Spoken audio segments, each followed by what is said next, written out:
Thumbnail দেখে বুঝতেই পারছেন আশা করি, গাড়িতে একটু তাই ফগ ল্যাম্প লাগিয়ে নিলাম। তবে কাজ আমার মনের মতো হয়নি, কারণ যেভাবে আলোগুলো বেরোনোর কথা সেভাবে বেরোচ্ছে না। আমার মিটিওর 350 হ্যালোজেন হেডলাইট হওয়ায় পাওয়ারটা কম। যাক, ফাইনালি বেরিয়ে পড়েছি আমি আর আমার স্ত্রী ধীতা আমাদের অ্যানিভার্সারি ট্রিপে। আমাদের পাটুলিকে ফেলে এগিয়ে যাচ্ছি। ঘড়িতে সময় রাত 1:15, তারিখ 29শে নভেম্বর 2024। সারা রাত জাগার অভিজ্ঞতা গত 14 বছর থাকলেও গাড়ি চালানোর এই প্রথম। আগে স্কুটি ছিল, পরে বাইক নেওয়া। হাতও যে বিশেষ কিছু তা নয়, তবে দুজনেরই খুব ইচ্ছে বেরোনোর, এবং সেটাও বাইকে করে। রাতে গাড়ি চালানোর অভিজ্ঞতা মন্দ ছিল না, কোনো সমস্যা হয়নি। আমি খুব বেশি জোরে চালানোয় বিশ্বাসী নয়। ব্রিজ বন্ধ দাদা। হ্যাঁ, কাজ হচ্ছে।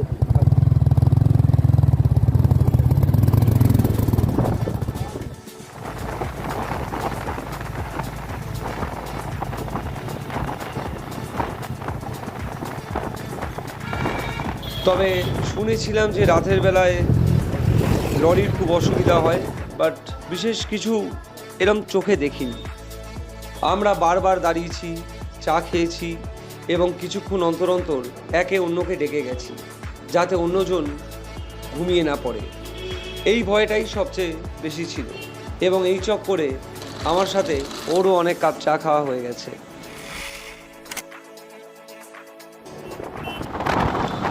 চালাতে চালাতে কখন যে সকাল হয়ে গেছে সত্যিই বুঝতে পারিনি। ভোর খুব একটা দেখা হয় না, নিশাচর প্রাণী তো, তাই আসলে।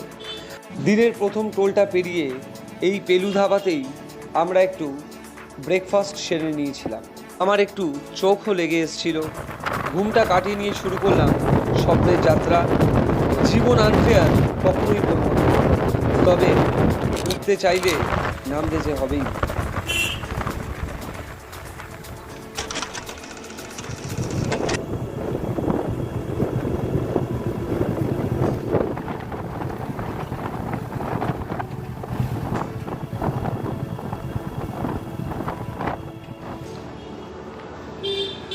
একটা কথা না বললেই না, আমি বেরোচ্ছি শুনে কিন্তু রাজপুর সোনারপুরের বেশ কিছু রাইডার দাদারা ভাইয়েরা এসে তাদের মতো করে আমাকে গাইড করে গেছে। অনেককে চিনিও না, যাক এটাও তো একটা প্রাপ্য। রাইডিংয়ের অভিজ্ঞতা বলতে স্কুটি নিয়ে গঙ্গাসাগর, বকখালি, তাজপুর এর আগে গেছিলাম, আর বাইক নিয়ে বকখালি। তবে যাই হোক, বকখালি যাওয়ার কার্শিয়াং যাওয়া তো এক না, একটা 150 কিলোমিটার আর একটা অলমোস্ট 750 কিলোমিটার। আমার ভাই বেশ কিছু বন্ধু বান্ধব তো ভেবেই নিয়েছিল হয়তো এই যাত্রায় আর ফিরে আসবো না।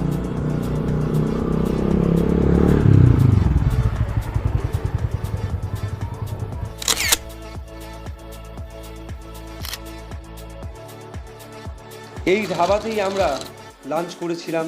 দারুণ বাড়ির মতো খাবার, ভাত, মুগ ডাল, আলু ভাজা, মাংস, পাঁপড়, চাটনি। ভাত খাওয়াটা উচিত হয়নি, 3বার ঘুমিয়ে পড়েছিলাম চালাতে। বার যাই হোক, বা আমার আশীর্বাদ, দিদার বুদ্ধি করে প্যানিক না হয়ে ডাকা। আর ওই যে अकाल मृत्यु मरता काम करता जो चंडाल का, काल उसका क्या बिगाड़े भक्त जो महाकाल का।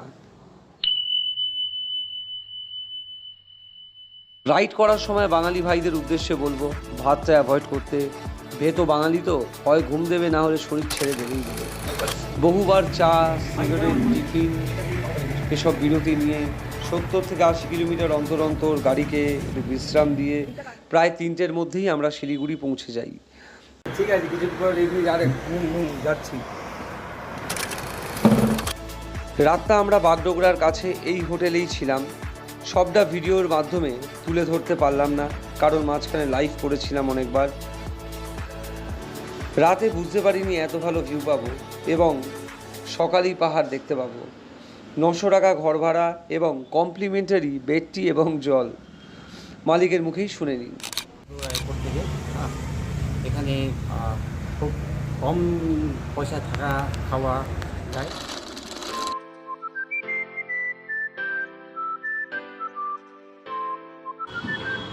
9:05 পাহাড়ি রাস্তায় বাইক চালানোর ইচ্ছে অনেক শুরু থেকেই ছিল।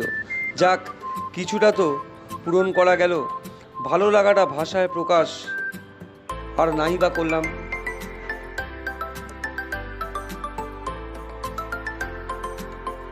আমি জানি না ট্রাভেল ব্লগ বা ব্লগ হিসাবে এটা কতটা ভালো হবে, তবে চেষ্টা করেছি প্রথম প্রয়াসে যথাসাধ্য দৃষ্টান্ত রাখা। আমাকে অনেক রাইডারই বলেছিল যে ইনক্লাইনিং করার সময় গাড়ি একদম ফার্স্ট গিয়ার অথবা সেকেন্ড গিয়ারে চালাতে হবে, ঢাল বুঝে। ডান দিক দিয়ে ওঠার পরামর্শ পেয়েছিলাম, সেটা বিশেষ পাত্তা না দেওয়ার মাসুল হারে হারে পেয়ে গেছি। পাহাড়ে পাকামো না করাই ভালো। নামার সময় আমার ভীষণ ভয় করছিল, যদি ব্রেক ফেল হয়, যদি ক্লাচ প্লেট পুড়ে যায়। তবে এক ভাইয়ের সাথে দেখা হয়, সে হিমালয়ার ওল্ড মডেলটা চালাচ্ছিল। সেই বলল, গাড়ি যতই সাউন্ড করুক না কেন, যখন গাড়ি নামাবে ফার্স্ট গিয়ারে আস্তে আস্তে নামাবে। তো আমি বললাম, এই তো মারাত্মক আওয়াজ হচ্ছে, ভীষণ সাউন্ড হচ্ছে। তার উত্তরে সে বলে, ওটা রয়্যাল এনফিল্ড, চিন্তার নেই। যার গাড়ি হোক না কেন, যে গাড়ি হোক না কেন, ভালো করে ডবল চেক করে তারপরেই বেরোনো উচিত।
কেন এই কার্শিয়াং আসা? যদি জানা যায়, এর সূত্রপাত প্রায় আজ থেকে 20-21 বছর আগেই হয়ে গেছে। এখানে আমার ভূতে খুব আগ্রহ, ভূতকে আমি ভীষণ ভালোবাসি। যারা আমাকে চেনেন ভালোভাবে তারা জানেন ভূতের প্রতি আমার কি দুর্বলতা। তার মানে এই নয় যে ভূত ভাঙিয়ে খাই বা তন্ত্র সাধনা করি, এরকম কোনো ব্যাপার নয়। ভূত ভালোবাসি, সাবজেক্টটা আমার খুব ভালো লাগে। এবং কার্শিয়াং হচ্ছে পৃথিবীর অন্যতম সেরা ভৌতিক জায়গাগুলোর মধ্যে একটি। বহুকাল ধরে ইচ্ছে, ছোটবেলা থেকে ইচ্ছে, কখনো সময় সুযোগ অবকাশ হয়নি, ফাইনালি হয়ে উঠল।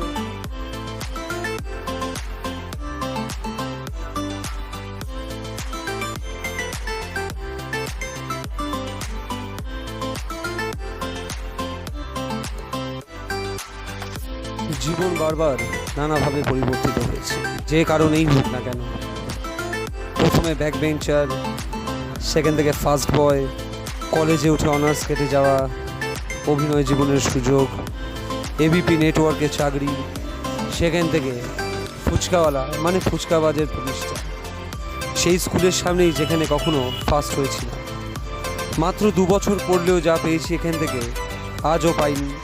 সবকটা ডিসিশন নিজেরই নেওয়া, যাতে দ্বিতীয় কোনো ব্যক্তির হস্তক্ষেপ নেই, তাই আক্ষেপও নেই, এমনকি চাকরি ছাড়াটাও। চেষ্টা করে গেছি, এখনও করছি, ভবিষ্যতেও করে যাব। শুধু একটাই কথা, a man can not please everybody. চেষ্টায় ছিলাম এইটা হয়তো ভুল প্রমাণ করার, বাট এখনও সেটা করে উঠতে পারিনি। দেখা যাক আদৌ করে উঠতে পারি কি না। আর আমি এখানে এভরিবডি বলতে আমার খুব কাছের মানুষগুলোর কথাই বলছি শুধু।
নিজেকে যতই ডেসপারেট বলে মনে করি না কেন, এত ভয় হয়েছে এই ট্রিপে আসতে গিয়ে বলে বোঝাতে পারবো না। প্রথমবার এত দূরে আসা, সাথে বউ, ড্রাইভার হিসাবেও রেপুটেশনটা মোটেই ভালো নয়। চূড়ান্ত মানসিক অশান্তি, মানে সমস্যাই সমস্যা।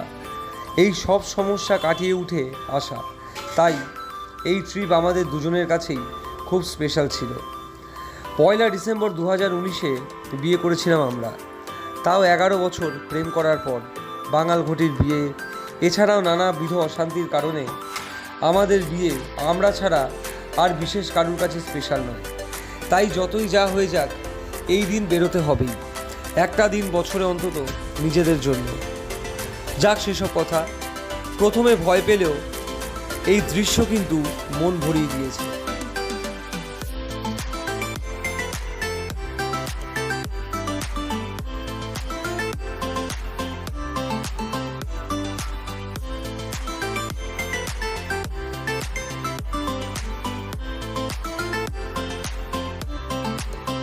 পাহাড় না সমুদ্র, এই ডিবেট বরাবরই চলে এসেছে। ইভেন আমি নিজেও সমুদ্রকেই প্রেফার করতাম, কিন্তু 19-এ যখন প্রথম পাহাড়ে আসি, আমারও মন ভরে যায়। পাহাড় পাহাড়, সমুদ্রেরও কিছু আলাদা বৈশিষ্ট্য আছে, তবে যাই হোক, এটা কোনো ভূগোলের ভিডিও নয়।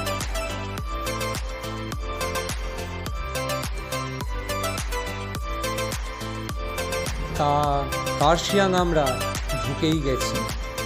গাড়িতে তেল একটু কমে এসেছিল, ফুল ট্যাঙ্ক করিয়েই বেরিয়েছিলাম। রাস্তায় আর ভরতে হয়নি। পেট্রোল পাম্পে এসে দেখি পাম্প বন্ধ।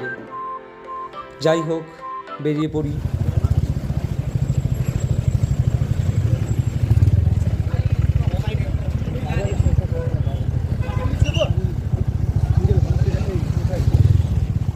এটা হচ্ছে কার্শিয়াং টাউন।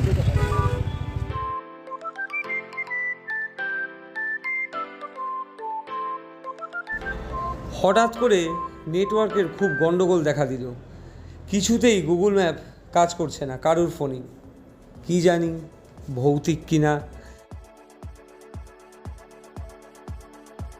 আমরা যে ভাইরাল হোমস্টের উদ্দেশ্যে বেরিয়েছিলাম, সেটার সন্ধান পেলামই না। লোককে জিজ্ঞাসা করেও বিশেষ লাভ মেলেনি। হঠাৎ করেই খুঁজতে খুঁজতে এসে পড়লাম ভিক্টোরিয়া গার্লস স্কুলের সামনে।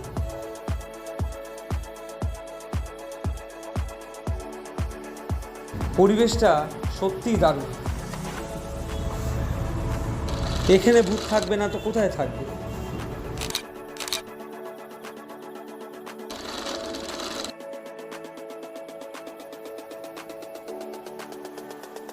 দোকানে এক সুন্দরী দিদির সাথে অনেকক্ষণ কথা ও বেশ কয়েক কাপ চা সিগারেট খাওয়ার পর আস্তে আস্তে সে কিছু গল্প বলা শুরু করল।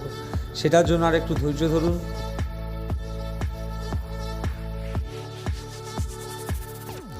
খুঁজতে খুঁজতে আমরা এসে পড়ি হিলগ্রোভ হোমস্টে। আমাদের যে সাপে বড় হয়ে যাবে সেটা ভাবতেই পারিনি। দুদিনের ট্রিপ 3 দিন হয়ে গেল। এই জায়গাটার আর একটা হেরিটেজ আছে, যেটা ভিডিও শেষে জানাবো। ধৈর্য ধরে বসুন, অনেক কিছু এখন দেখানো বাকি। রুম দেখেই আমাদের পছন্দ হয়ে যায়, বিশেষ করে ব্যালকনিটা। এরকম বসে বসে কাঞ্চনজঙ্ঘা দেখতে পাবো সত্যিই ভাবতে পারিনি। এ যা জায়গা, বসে বসে কয়েকদিন কাটিয়ে দেওয়াই যায়। ওনারের ছেলের সাথে দরাদরি সেরে ফেললাম। 4 বেলা থাকা খাওয়া নিয়ে আমাদের 1100 টাকা করে পড়েছিল পার হেড। দুপুরে লাঞ্চ সেরে সন্ধেটা এখানেই কাটিয়ে দিলাম। একটা কথা না বললেই নয়, এই নিয়ে 2 বার পাহাড়ে আসা। ঋষভ দার্জিলিং প্রথমবার এবং এবার কার্শিয়াং। 3 বারের 3 বারই কিন্তু কাঞ্চনজঙ্ঘার দেখা পেয়েছি, তাও সুস্পষ্ট। তবে অফ সিজন হওয়ার ফলে আমরা ছাড়া আর কোনো গেস্ট ছিল না। এই বিষয়টা কার্শিয়াংকে আরও রোম্যান্টিক এবং ভৌতিক করে তুলেছিল।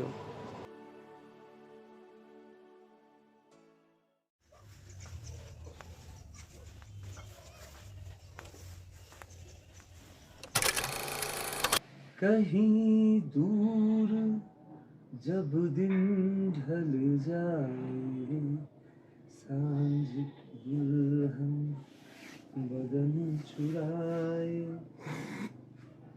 चुपके से आए मेरे ख्यालों के आंगन में, कोई सपनों के दीप जलाए, दीप जलाए, कहीं दूर जब दिन ढल जाए, सांझ की दुल्हन बदन चुराए, चुपके से आए।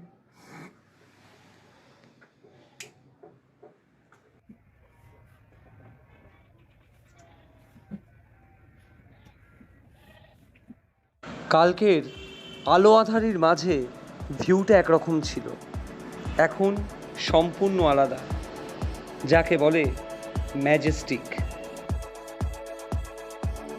কিছু একটা নদীও দেখা যাচ্ছে, সম্ভবত তিস্তা। আমার ভূগোলটা আসলে খুবই খারাপ, মাধ্যমিকে মাত্র 54 পেয়েছিলাম।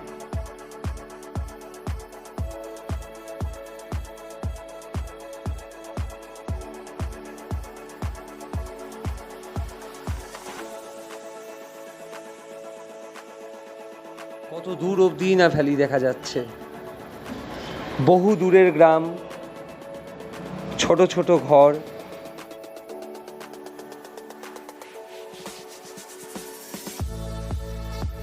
গতকাল এখানেই কাঞ্চনজঙ্ঘার দেখা মিলেছিল, কিন্তু আজ আর নেই, মেঘে ঢাকা পড়ে গেছে।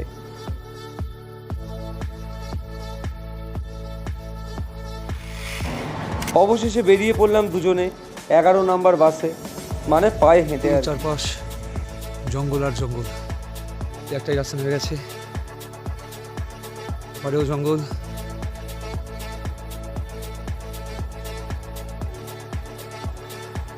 জঙ্গলি বানরের দেখা মিলল এবং এলাম পাইন ভিউ ফরেস্টে। 10 টাকা দিয়ে টিকিট কেটে ঢুকতে হলো এক একজনকে।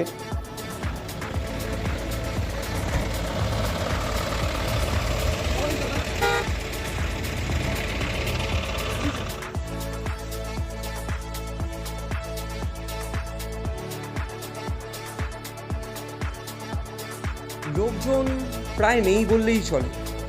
এখানকার লোকজন কিন্তু এমনিতে খুবই ভালো। সন্ধেবেলায় যখনই আমরা বেরিয়েছি তখনই বলেছে না যেতে, কারণ ব্ল্যাক পান্থার। তা বলে যায়নি তা তো না।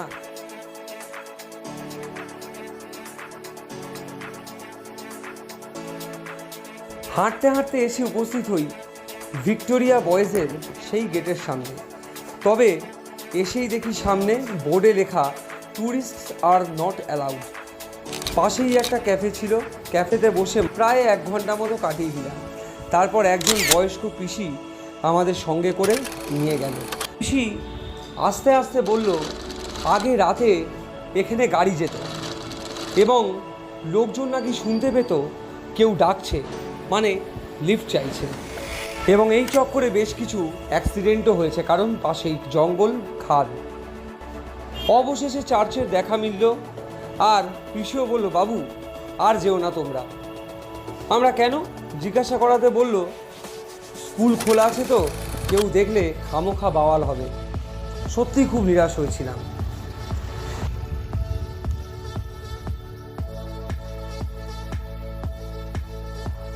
অগত্যা হোমস্টেতে ফিরে আসি এবং বিকেলে আমরা আবারও পায়ে হেঁটে বেরিয়ে পড়ি।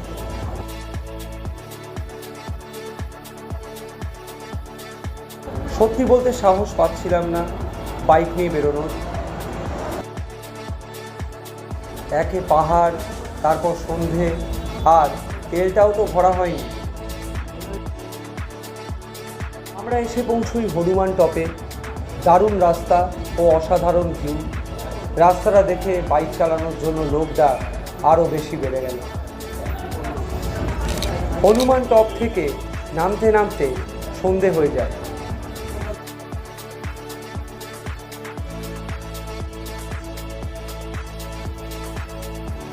আমরা ঠিক করি পাহাড়ি গ্রামের পাড়া দিয়ে নামব এবং সেখান থেকেই বাজারে যাব, তারপর ব্যাক টু হোমস্টে। আগেই বলেছি প্ল্যান ভিডিও নয়।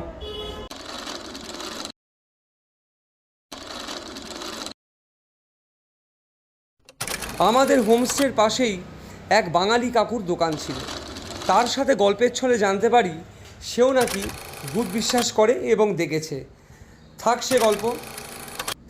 এবং কলকাতাতেও তার ভৌতিক অভিজ্ঞতার কথা শেয়ার করেছে।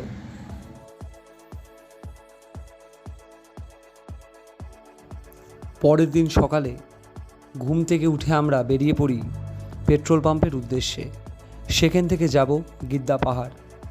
একটু আগে যে কাকুর ছবি দেখিয়েছি তার গল্পে আসি। জানতে পারি কাকুর ছেলে পেশায় ড্রাইভার। ছেলের সাথে আলাপসারি এবং ভাইটিকে রাজি করাই রাতে আমাদের ভিক্টোরিয়া বয়েজ স্কুল এবং হন্টেড চার্চে নিয়ে যাওয়ার জন্য। সে দেখি 1000 টাকা চেয়ে বসে। মাত্র 750 মিটার যাওয়া এবং 750 মিটার আসা, কম বেশি 2 কিলোমিটার। তো আমি দরাদরি করে 400 টাকায় রাজি করাই এবং তাকে বলি যে আমরা রাত্রি 10টায় আসছি। তাহলে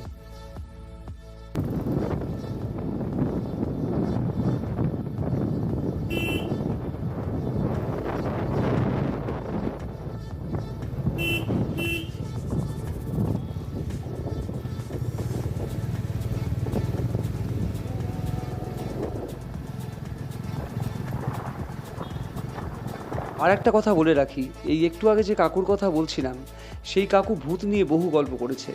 শুধু এই কাকু না, এই কার্শিয়াংয়ের বিভিন্ন লোকজনের সাথেই বেশ কিছুক্ষণ আলাপচারিতা করার পর তাদের কাছ থেকে বেশ কিছু ভৌতিক অভিজ্ঞতার বার করতে পেরেছি। কিন্তু চার্চে কেন প্রেয়ার বন্ধ হলো এইটা কোনো মতেই আমি উদ্ধার করে উঠতে পারিনি।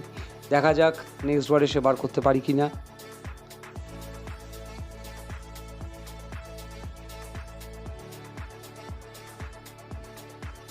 পাহাড়ি মার্কেটের মধ্যে দিয়ে আমরা এগোতে থাকলাম, তেল ভরে নিয়ে এগোতে থাকলাম গিদ্দা পাহাড়ের উদ্দেশ্যে।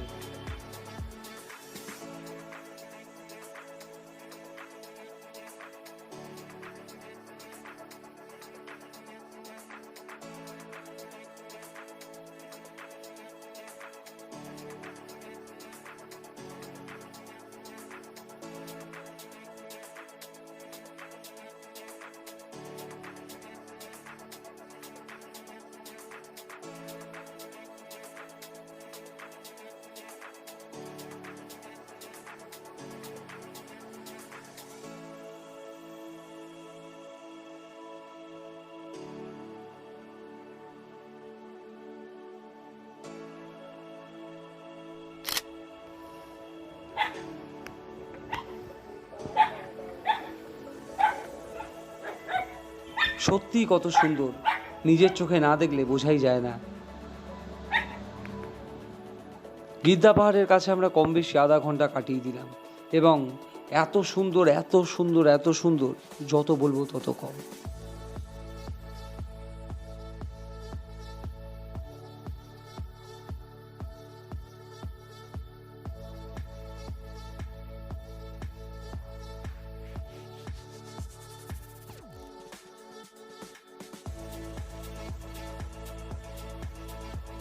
কার্শিয়াংয়ে যত স্পট দেখলাম তার মধ্যে গিদ্দা পাহাড়ের ভিউ পয়েন্ট আমার অন্যতম সেরা লেগেছে। কারণ এখান থেকে কার্শিয়াং শহরটা কম বেশি দেখা যায় এবং কিছুটা শিলিগুড়িও। সময় কখন কিভাবে পেরিয়ে যাবে আন্দাজ করা যাবে। ঠিক যেন শিল্পীর হাতে আঁকা, যে শিল্পী আর কেউ নয়, স্বয়ং ভগবান। গিদ্দা পাহাড় দেখে আমরা একটু সামনের রাস্তা দিয়ে এগোতে থাকলাম। দেখি না কেমন লাগে বাইক নিয়ে ঘুরতে পাহাড়ের মধ্যে। কার্শিয়াং নামটি লেপচা শব্দ খোরশিয়ং থেকে এসছে, যার অর্থ সাদা অর্কিডের স্থান। এক সময় এটি সিকিমের অংশ ছিল। 1835 সালে ব্রিটিশরা দার্জিলিংয়ের সাথে কার্শিয়াংকেও অধিগ্রহণ করে। 1880 সালে দার্জিলিং হিল রেলওয়ের সম্প্রসারণ কার্শিয়াংকে এক গুরুত্বপূর্ণ রেলওয়ে স্টেশন ও বাণিজ্যিক কেন্দ্রে পরিণত করে।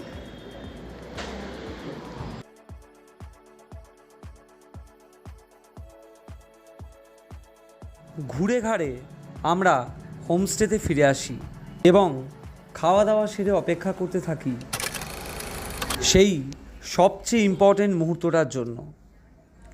অবশেষে সেই যে কাকুর কথা বলেছিলাম, যার দোকান আছে, রাত 10টায় আমরা গাড়িতে উঠে এসে পৌঁছই ভিক্টোরিয়া গার্লসের সামনে।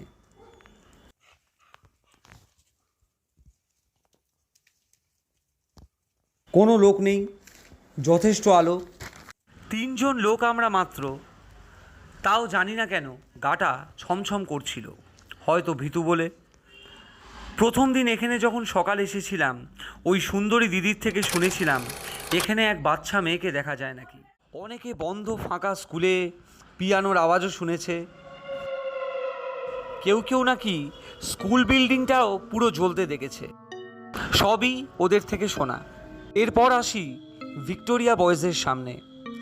ড্রাইভার ভাই এসে বলে গাড়ি আর যাবে না, নিয়ম নেই। আমি নিজেও গরিব, তাই পয়সার লোভ দেখাতে পারিনি। নানাভাবে ম্যানেজ করার চেষ্টা করলেও সে নারাজ। অগত্যা বিরক্ত হয়ে বলি, তাহলে সে মিথ্যে বলে রাজি হয়েছিল কেন? এবং জোর দিয়েই বলি, হেঁটে চলো আমাদের সাথে। প্রথমে কাচুমাচু করলেও পরে রাজি হয়ে যায়। সে ভয় পাচ্ছে প্যান্থারের আর আমি ভূতের। ও বলে দেয় জন্তু এলে প্যানিক না করতে, আর আমি ওর গাড়ি থেকে একটা হাতুড়ি তুলে নিই। ভিক্টোরিয়া বয়েজ বা চার্চের কাছে এসে ভয় সেভাবে পাইনি। প্রায় 30 মিনিট কাটিয়ে দিই আমরা এখানে। স্কুলের প্রিন্সিপালও পাশেই থাকে। এবার যখন সেই রাস্তা দিয়ে ফিরছি, হঠাৎ চমকে ওঠে সেই ভাই এবং আমাদের তাড়াতাড়ি করে চলে আসতে বলে। বেরিয়ে বলে, আপনি কুছ সমঝা নেই? আমি বললাম, কই না তো। শুধু মনে হয়েছিল কেউ যেন ফলো করছে জঙ্গলের মধ্যে দিয়ে।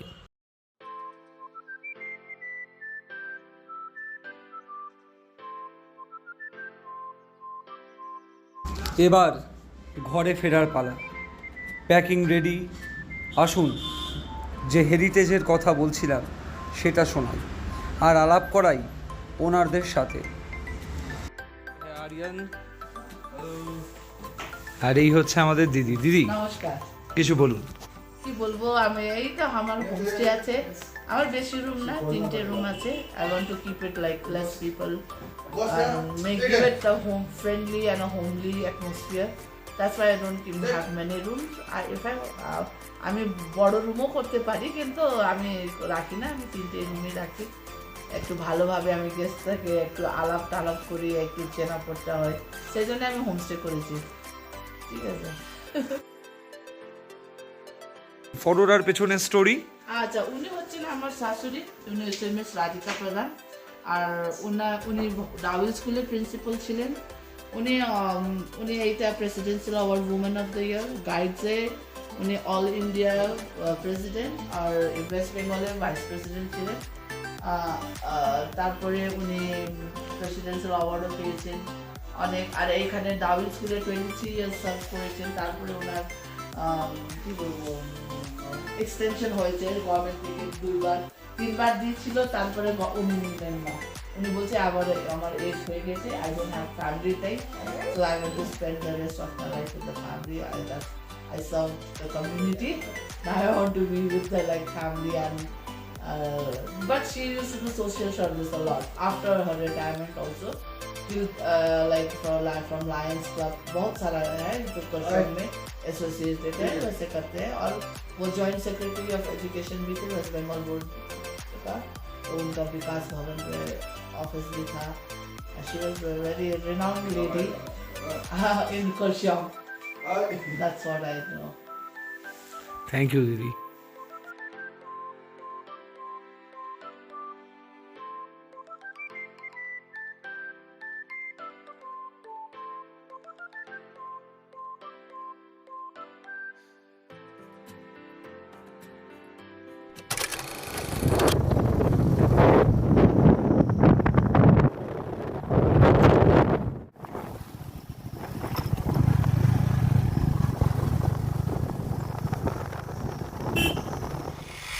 আমি জানি না আমি কি, আমি ঠিক নাকি ভুল।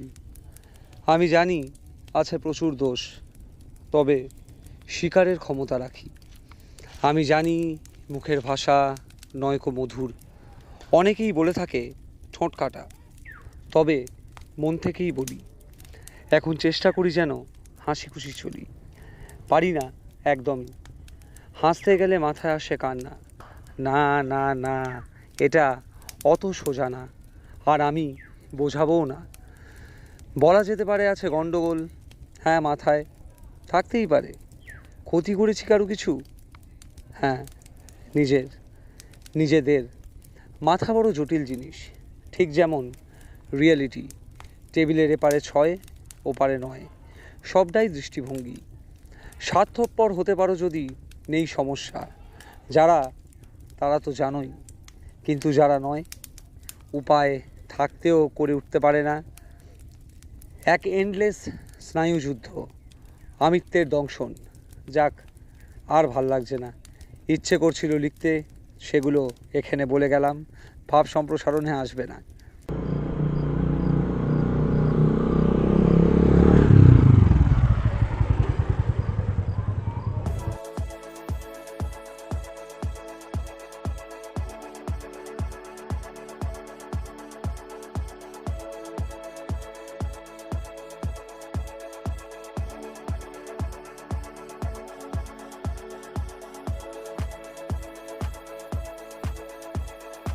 অবশেষে কার্শিয়ানকে বিদায় জানিয়ে আমি আর থিতায় গিয়ে চললাম বাড়ির উদ্দেশ্যে। ফুচকাবাজ খুলতে হবে তো, তাহলে দেখা হচ্ছে ফুচকাবাজে। আর ভিডিও কেমন লাগলো অবশ্যই জানাবেন। Thank you.